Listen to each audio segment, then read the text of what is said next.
Welcome to the arrivals for the final 3 boats of this leg 3 of the Volvo Ocean Race. It's been already a scene of incredible excitement down in Melbourne. We've had Mafre winning the leg, Dongfeng Race Team finishing in 2nd place, Vestas 11th Hour Racing in 3rd. Then it was Team Brunel in 4th. Now it's the turn of Sun Hung Kai Scallywag. With me, as always, is Conrad Coleman. And we are now going to bring you live helicopter visuals of what's happening right now as Sun Hung Kai Scallywag approach the finish line just off the cityscape of Melbourne. And Conrad, very different conditions right now.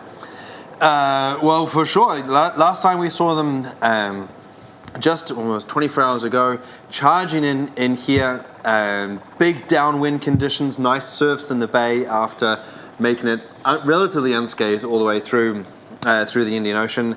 And here we are, nice cruise, Boxing Day arrival. It's beautiful. It's fantastic sailing right there. And following the boat, as we can see on the camera, Nick Bice, the Volvo Ocean Race Boat Yard Manager. Nick, tell us what's happening right now.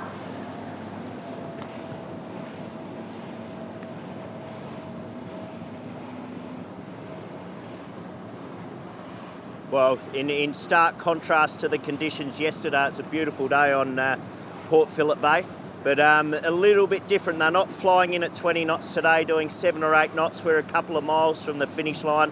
And I see just over my shoulder, David Witts in his traditional Australian offshore sailing gear, a pair of thongs. So I hope he didn't wear those in the Southern Ocean. But this is a beautiful Australian day for what's going to be a fantastic finish for a very excited crew to be here in Australia. Majority of the crew are made up by Australians. So they're going to be very excited to reach the dock here in the Docklands in the heart of Melbourne very soon. And Nick, just explain to us the challenges and the wind angle that Sun Hung Kai Scallywag has had to sail through in this harbour. Because Nick, from where we're watching, it's not been just a straightforward reach in.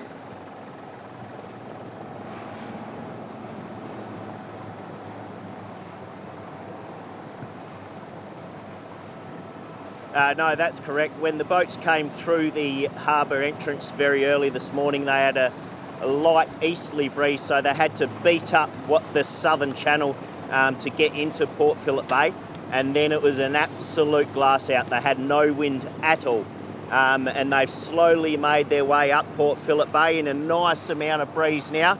Now we've probably increased to 8 or 9 knots. They've got the masthead 0 up. They would have had that up from very early this morning to get their way into Port Phillip Bay. And we've got a nice little flotilla of boats around us today, unlike yesterday being Christmas Day. So they can definitely feel the welcome when they arrive into Melbourne. Oh, thank you, Nick. And Conrad, we could see a moment ago, David Witt on the back. This is his 2nd Volvo Ocean Race, no stranger to offshore racing, but the Volvo Ocean 65, I mean, it's really been pounded through the Southern Ocean. Every sailor here will be just pleased to get to the finish line in whatever form. And just a note for our international audience there, I'd like to pick up on something that Nick Mice said as well. Thongs are something that you wear on your feet. You know, they'll just leave that out there. Otherwise, you can see a couple of the stickers there have sort of got a bit ratty, but basically the boat's looking in a really good nick. Maybe one stanchion sort of strapped up against another one there. So a couple small battle scars on an otherwise really impressive package. You know, remember, these are the boats that have been around the world once already. This boat here, Sun Hung Kai Scallywag, is indeed the Abu Dhabi ocean racing boat from Ian Walker last time round. So this is a boat with pedigree, and it's clearly in good shape and going well. And we can see the Australian courtesy flag, the Q flag that we were talking about yesterday for customs, and Annemieke Bess on the bow, already getting prepared for dropping the sails and getting the boat through the finish line, then onto the harbour, and we get caught up with the celebrations here when the boats cross the finish line, and there is a moment where they do as well, and then of course it's on to the realisation that there's loads more miles to go, so much taking care of the equipment, and this has been their final push into the finish line. Sun Hung Kai Scallywag fared a little bit better than Turn the Tide on Plastic. We'll talk about them in just a few moments, but that is how much longer they have got to go. It has been 6,500 miles through the Southern Ocean, an absolutely unbelievable leg. And as Stacey Jackson was saying yesterday when her boat finished, this year the Southern Ocean has not held back. 10 knots of boat speed at the moment for the Hong Kong team, and what a flotilla following in Sun Hung Kai as they approach that finish line. And that's a special moment, isn't it? It is, and one thing that impresses me is not only the fact that we've got the fleet of people welcoming in the Aussie entry here, so obviously getting the home team into Melbourne, but also the fact that all of the sails are stacked up on the front of the boat. This is something that we've been seeing in the photos being sent back from the OBR Conrad Frost, and that's actually really impressive for me. You know, this is a team that's coming in now in 5th place. They're still sort of been learning and getting to grips with the boat. But what you do here, I just checked the telemetry that we have, and they've had an average wind speed of about 10.5 knots over the past 24 hours. And so what they do is they stack all of the weight and material at the front of the boat. That pushes the bow into the boat, lengthens the waterline, allows the boat to sort of slip along, trickle along in the light winds that we're seeing now. And it makes me happy to see that the boat, that this team is still pushing really, really hard, even though they're in 5th position. And once you get that bug of chasing the 10th of a knot, or indeed the 100th of a knot, as is required with this incredibly talented fleet here in the Volvo Ocean Race, then clearly, they're still pushing hard, almost as if they were still trying to win this race. Well, I want to just pick your brains about something there, because, of course, for this edition of the Volvo Ocean Race, like the last edition, it's one design. And I'm thinking there's a little bit of a change in mentality where, even though you might be getting the results that otherwise you wouldn't be too pleased about, I mean, Sun Hung Kai Scallywag coming in for a 5th here. David Witt's been, not ashamed of saying he's not satisfied with those kind of numbers. But as you know, you have exactly the same equipment as the boats that are punching out 1st, 2nd. There's almost a point where you must realise, well, we can do it. We've just got to figure it out. Exactly. They'll be focusing on the process here, and that's what I was talking about with the way that they sail the boat, where they put the material, where they put the weight, the way that they trim the sails. That this is a team that came relatively late to the game. David Witt, their skipper, you can see on the helm. Well, look, Mum, no hands. That's not something you got to do in the Southern Ocean. But here in the soft conditions, clearly everything is okay. They've got it under control. But yeah, as something that you've been dealing with yourself as a coach at a high performance at the Olympic level, you never want to sort of let your guard down. Once you learn how to sail a boat at 100%, you never really want to back off and let those sort of bad habits sort of sneak in. So these guys are going to be pushing hard, as hard in 5th place as they would be if they were in 1st. Well, something I'm just noticing in the background, just behind David Witt, the skipper, you can see Antonio Fontes, the navigator that was brought on for this leg. And if you were following the ins and out of leg 3 as it unfolded, you'll know that he took a little bit of a tumble on the deck, damaged his left arm, and in fact, he was really laid up for most of the race, having just to sit at the nav station, even having trouble moving around the boat through jibes. And in the background, I can see what looks to be a bandage on his left arm, so still obviously having some trouble with it. I'm guessing as a navigator, if you're going to have a bruised arm, that's probably the position where you're least inhibited by it, but still on any boat being bucked around by the wind and the waves, it's got to be uncomfortable. It's brutal, and I've been injured when I've been offshore, and it's really scary because as the spectacular images that we've all been enjoying here as spectators of this race, these guys are getting hosed in the face all the time. It's really hard work just staying alive out there, let alone hanging on and then contributing to the performance of your team. So I would not have wanted to be in his position, and it would have been really hard for him to suffer that injury at sea. Well, it's certainly been very formative for fans of the race, and a real pleasure to see him on deck now and clearly still being able to contribute. But we know they're getting near the finish line. Nick Bice, the boatyard manager, is down there. Nick, how far is Sun Hung Kai Scallywag to the finish line at the moment?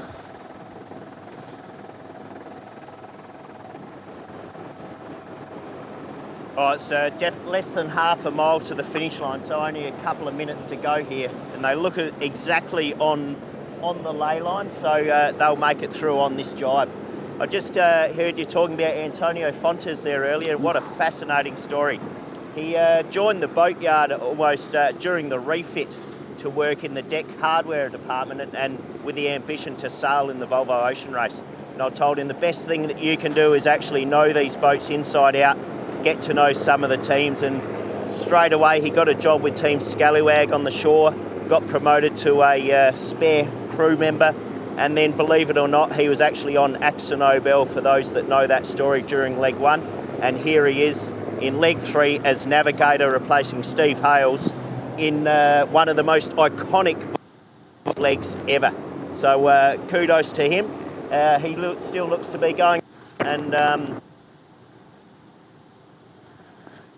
Well, we've just lost Nick. There is a little bit of a delay because, well, if you don't know, we are in Spain, in Alicante, in Volvo Ocean Race headquarters, and he is on the other side of the world as we're watching Sun Hung Kai Scallywag sail into the finish here for leg 3. Now, Conrad, we were talking about this boat remerging relatively unscathed from the Southern Ocean, but some pictures a few moments ago sort of dispute that.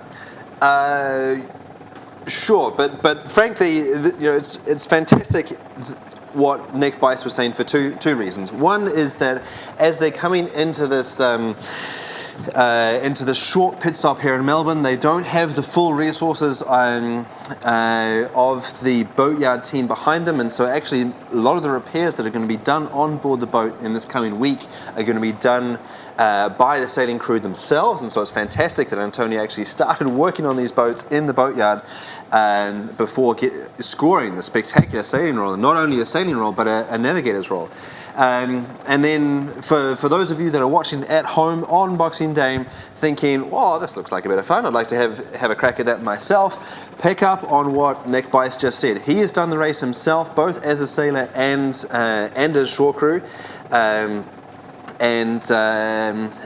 It's one of the universal truths in sailing and indeed professional sailing is that in order to get on these teams, you need to be around, be visible, so you can be picked up when the time requires. And a moment like this is certainly what you need to add to your CV. Antonio Fontes stepped on board this boat, a little bit of a last-minute replacement. In fact, he did leg 1 with Akzo Nobel, helping that team out. And now he's with Sun Hung Kai Scallywag as they bear down to come through the finish. Nick Bice is there on the water. Nick Bice, a great end to leg 3.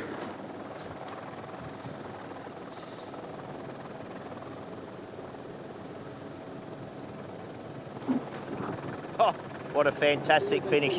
Sun Hung Kai Scallywag just jibing now to go through the finish line. Less than 2 boat lengths away now. And they're going to give a good old solid pat on the back here as they just harden up to the finish line, which is going to be happening in 5, 4, 3, 1. The traditional shotgun goes off in the background, and there they go. Scallywag has finished in this, which will go down as one of the greatest legs in Volvo Ocean Race history. Well done to David Witt and his team. Fantastic. They've done very, very well. Well, thank you, Nick. Now we can see the crew right now. Actually, just finalised that manoeuvre. No big pats on the back just yet, but here we go. Oh, Conrad, I mean, this is sort of the moment here. You haven't quite had the leg that you've wanted to. You're not quite getting the result that you wanted to. But something like this, when it all comes to conclusion, there is a chance to look back and go, well, you know what, guys, we came through it. We fought all the way to the end. And we do have 2 formidable teams behind us. Absolutely. Let's not forget that every time that those boats jibed all the way down the Antarctic ice exclusion zone, they were risking what happened to Axel Nobel. And the fact that these guys got here with just a couple of bent stanchions, well, maybe there's an interesting, spicy story behind those bent stanchions. We'll see if that comes out in the coming days. But clearly, the sails are up. They look in great condition. They've done an incredible job considering the really rough conditions that they faced all the way through. Remember, these boats had 50, 60 knots over the deck, and I think half of the Indian Ocean went over the top of the deck as well. These boats were primarily submarines. Just considering how hard they pushed all the way through. So sure, 5th place, but this is a new team. They're going, this is a really good result for them, and they're slowly working their way up the fleet as well. So also, one thing that I'd like to point out is that the handicap of having Antonio Fontes with his wrist out of action is a particular handicap on this team, because they have most notably one less crew member than the other boats. This is their own personal strategy that they've chosen to put into place, but it means that they're less resilient, so that they're less capable of dealing with misfortune when they do get an injury on board. So, frankly, they've done a great job. They've done a superb job, and one thing I really like about watching this boat sail is they do not suffer bad results gladly. They really want to improve, and so how is that going to affect the points that are starting to stack up here? We've now seen 5 boats finish. We've still got 2 to go, but let's be fair, we know the position of those last 2 boats, so this is pretty much going to be the scoreboard at the end of leg 3. Mafre with that fantastic win, 29 points. Dongfeng Race Team and Vestas 11th Hour Racing square on 23, with the import series going the way of Dongfeng Race Team. Then we've got Team Brunel, Team Sun Hunkai Scallywag in 5th place, 10 points, just 1 ahead of Team Axel Nobel, who are still pushing their way into Melbourne, having been delayed with that damage to the mast track. Well, it just goes to show that the knock-on effect of any small problem, as Axel Nobel has currently suffered, will actually haunt them, because they're now going to be late into Melbourne. They're going to have lots of work to do during the stopover, less time with their family, and then going to be in a tough spot maybe for the next leg. So, David Witt, I've been really impressed by the fact that they've been learning a lot. They've been very open and honest with us as fans of the race. Been pretty good at telling a story. And with typical Aussie honesty and charm there, that telling the story as it is, but also not really getting too down in the dumps. You were talking about the fact that this is a team that has ambitions to do really well in this race. They're open when they're struggling.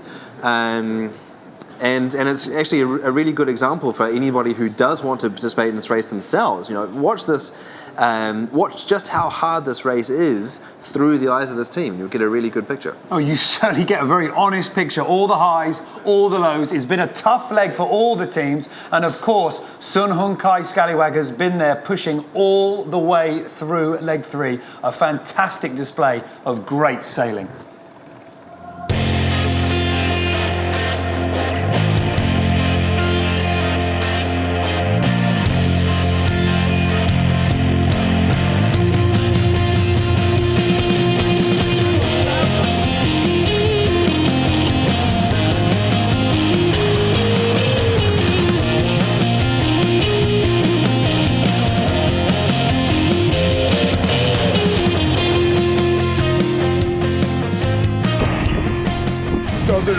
Southern Ocean.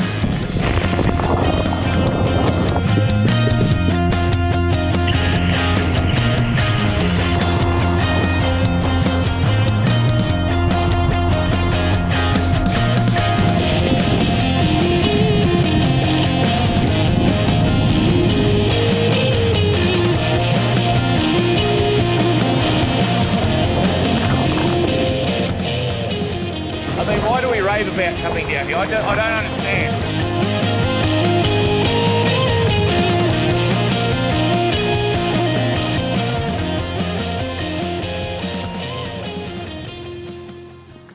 when that team is smiling, it is possibly the largest grin in the entire fleet. But let's not forget one of the other teams that with big, happy smiles out there. Turn the Tide on Plastic. Right now, they are having to work pretty hard to get themselves back in. And, well, it's light winds, and this is a really bit of a cruel hand that fate has dealt them. We can see the distance. Sun Hung Kai Scallywag, just at the top of your picture, crossed the finish line a few moments ago. Turn the Tide on Plastic. They have got to sail that same stretch of water, but the breeze is just not assisting them at all. The latest prediction for their arrival is around about 0500 UTC or 0600 local time here in Spain. And if you're in Melbourne, 1600 in the afternoon. We're getting live images, a little bit broken as you can see, from on board, and we will, fingers crossed, be able to follow them with images and sounds on board all the way to the finish as they join the rest of the boat already in Melbourne. And Melbourne has got an awful lot to offer these boats right now. We are going to be seeing some great sailing in Melbourne over the next few days. And of course, we've got plenty more action to come as the Volvo Ocean Race continues. But an incredible leg so far for every single one of the teams. Don't go too far away because we're going to be following Turn the Tide on Plastic. We're going to be keeping you up to date as well with Axel Nobel and their push to get into Melbourne with enough time to rest before the next leg. And we'll leave you now, just before we follow Turn the Tide on Plastic, with some unbelievable scenes that we've witnessed over the last 2 weeks. Cape Town conditions here, got a beautiful southeaster, 25 knots. This is going to be good. Hold on to your hats.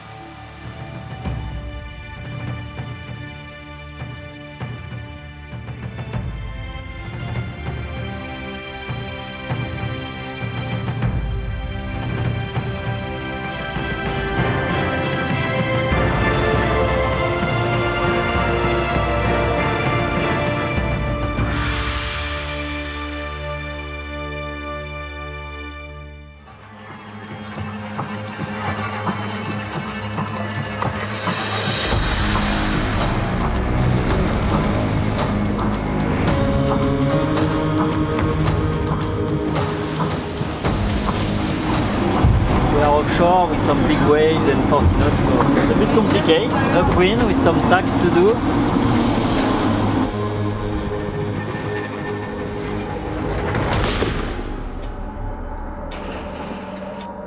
We have to cross a ridge. So a ridge is always difficult to cross because this is a transition between two winds. You know, I think we've closed quite a lot on the leaders here. It's been a little good move for us. So it's the calm before the storm. We've got about 24 hours before we know the wind's going to start building and we get our first really big depression that is going to pack a punch.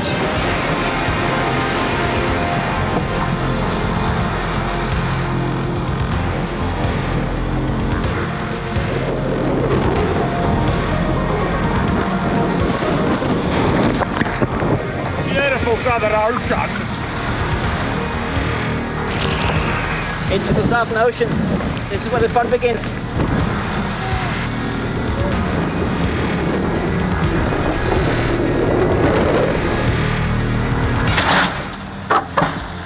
We had a jibe on in pretty hard conditions, 35 knots, 40. The main slamming over on the runners, breaking the battens. The worst part is we've pulled the track off the back of the mast.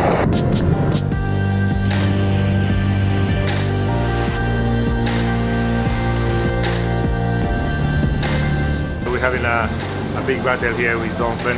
The last 2-3 days been just a little bit crazy with so many jibes going on in the exclusion zone.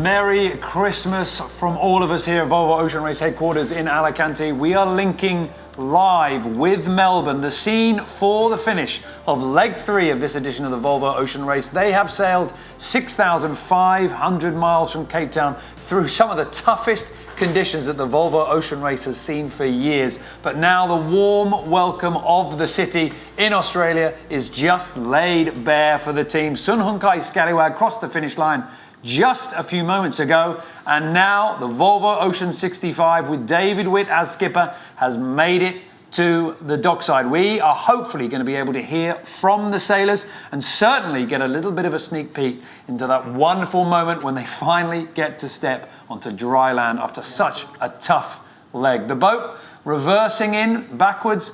Wow, and that just gives you some idea as to what a short stopover this is going to be. Every single time we see these Volvo Ocean 65s pulling in with the crews on board, it is just a brief moment that they get to catch their breath before, of course, we're going to see the race continue ever onwards. David Witt on the helm, a smile just starting to crack on his face there as the rest of the crew get the boat safely onto the dock. And with me, as always, Conrad Coleman. Conrad, Sun Hung Kai Scallywag's taking them a little bit of a while just to get up this river here. We really are tucked up right inside the city. In the heart of the city, in this beautiful sort of basin there, right downtown with all the skyscrapers all around. But to get underneath, well, what is the barrier that they need to get underneath? Well, basically there's an enormous bridge in front of where the dock is, and they've got to cant the boat over. Yeah. So all the supplies got to move over to one side, the keel, but not only that, also using the halyard as well. That's right. They approach, they cant the keel over so the boat naturally leans over, and then they attach a halyard to another smaller boat sitting next to them, and then one last sting in the tail of this leg after 15 days, 14 hours. They have to grind the boat all the way down to the boat horizontal to slip underneath a bridge.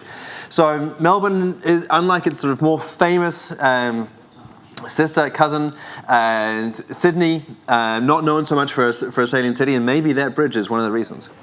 We're just seeing footage now. This is live images coming from Melbourne, working its way all the way to Volvo Ocean Race headquarters, and then to you, wherever you are in the world, sharing this moment with Annemieke Bess, rejoined with friends and family on the dock, along with the rest of the crew on board Sun Hung Kai Scallywag. And it's interesting to hear, some of the tales that we've been having off this boat. Obviously we've known that Antonio Fontes stepped on board this boat as navigator, injured on his arm. We did see that with a bit of a bandage, it looked like. We don't yet know the full extent of the injuries, but they were certainly bad enough that it was very awkward for him moving around on the boat. We do know that they had a little bit of a problem with some of their keel systems as well. Much like all the teams, really, just finishing this leg, that's an achievement in itself. It is, and finishing with only a few bend stanchions there as a problem, really hats off to these guys. A big hats off for this crew, and every reason to feel very happy. Everyone, hello, I've got Luke Parkinson with me, one of the crew from Sun Hung Kai Scallywag. Luke, you were on the winning team in 2015 on Abu Dhabi Racing. That time you were in the Southern Ocean going around South America. Now you've done the Southern Ocean from Cape Town to Melbourne. How was it, and was it much different? Was it what you expected? The south, it always turns it on, there's big waves and a lot of wind. This time we probably spent a little bit more time further south with a lot more wind at times. Instead of having 1 or 2 days with a big breeze, we had weeks of it. So it slowly wears you down, but we got through it, and we're all here, and we're really happy to be in Melbourne. Fantastic. I know you're all exhausted, but just quickly, you're a hometown boy. Well, you're from Western Australia. How is it feeling coming home on Christmas back to Melbourne, and what do you plan to do in the next few days? Oh mate, when we turned left and headed up towards Oz, it was a pretty special sensation, very good feeling. And I think everyone's looking forward to a couple of beers, watch some cricket. We just got the Hobart start, so we're all pretty happy about that. And we've got to rest up and be ready to leave in a few days. Great speaking to you. Okay, Lucas, and we'll see you starting the race on January the 2nd. Good luck. Thank you. Cheers. Fantastic, thank you.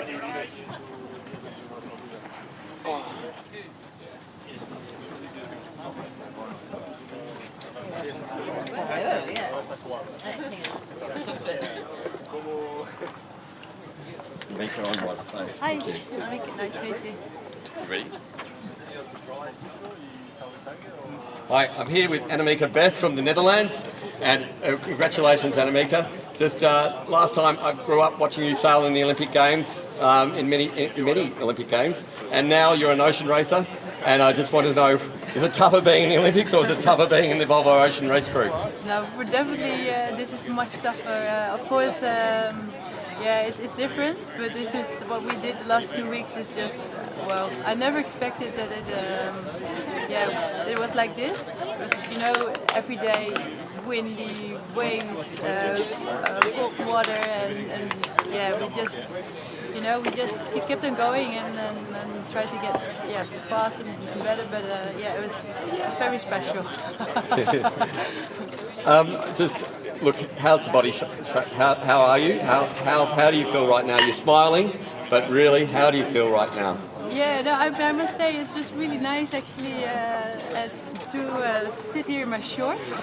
At some stage I was wearing 3 or 4 pair of socks trying to get warm, and a neoprene balaclava just just to stay warm and nice. No, I'm very happy to be here. I've never been here in Melbourne, and it looks from the outside when we sail in really beautiful. So I really look forward to the week here. Right. I hope you have a well-deserved rest and New Year, and good luck in the next leg. Thank you very much. Exactly. Thank you. Well, Annemieke Best from the Netherlands, Olympic sailor, now very much so an ocean sailor, and very good to see some smiles. But the interesting, the way she pointed out the contrast from this arrival here in Melbourne to what we've seen a few days ago from on board this boat, and indeed every boat in the fleet. Tough, cold conditions. It really has got quite spectacular, quite fast. Well, yeah, absolutely. As Luke Parkinson was talking about, turning left was the key moment when they completely changed their life on board. You remember that they had only 5 degrees in the water, in the sea temperature, and as we all know from the images, the spectacular videos that get sent back from these boats, these sailors have a pretty brutal relationship with the sea around them. And so, you know, we see them there wearing, you know, flip-flops or jandals or thongs, as is the Australian lingo, but also in shorts and t-shirts. But just one thing that I noticed as she walked away from that last interview was that she didn't hesitate to duck into a little food bag sitting on behind them. So 15 days at sea, and frankly, you want sunshine, you want shorts, but certainly you want something fresh to eat. Yeah, absolutely, for sure. It's something that we hear so much from these sailors coming in. But there is still 2 boats out on the water. Turn the tide on plastic, not that long to go. Let's have a look at the virtual eye and see where they are at the moment and just what the distance is between them and the finish line. Sun Hung Kai Scallywag up the river, under the bridge, and of course through the finish line. Turn the tide on plastic now with good breeze, and the current ETA is 0400 UTC. That's 1500 Melbourne time. The breeze right now, boy, it's turned a little bit nicer. 12 knots for Turn the Tide on Plastic. Not so good for Akzo Nobel. They are navigating this horrible high pressure that has rolled over in front of them. And, well, the Dutch team have got a lot of work still to do. If you're wondering why it was that they were that far back, well, the big news was one small mistake, and it's just caused them that many miles. Well, that's right. When you're down in the Southern Ocean, you know, you can't call your pit crew to change your tires for you like you can in Formula One. If you make a mistake, then you have to fix it yourself. And down in the south, when they have cold water and certainly salt water everywhere, it's really hard to get glue to stick. So it's not just a case of getting out the sticky tape and gluing it back together and away you go. It took them several days to get the boat back up to 100%, and then the damage was done. They were in a different weather zone, and once you're sailing in different conditions, well, the game is over really. And it's been really heartbreaking for fans. I mean, the good news is that there's every indication that the boat will be back up to 100% speed. Really, at this time, it's just about getting yourself enough rest. Turn the Tide on Plastic will have the jump on them. They are going to be coming in at 0400 UTC. We will be back to watch them cross the line and hopefully hear from the sailors themselves. We'll see you in a short while.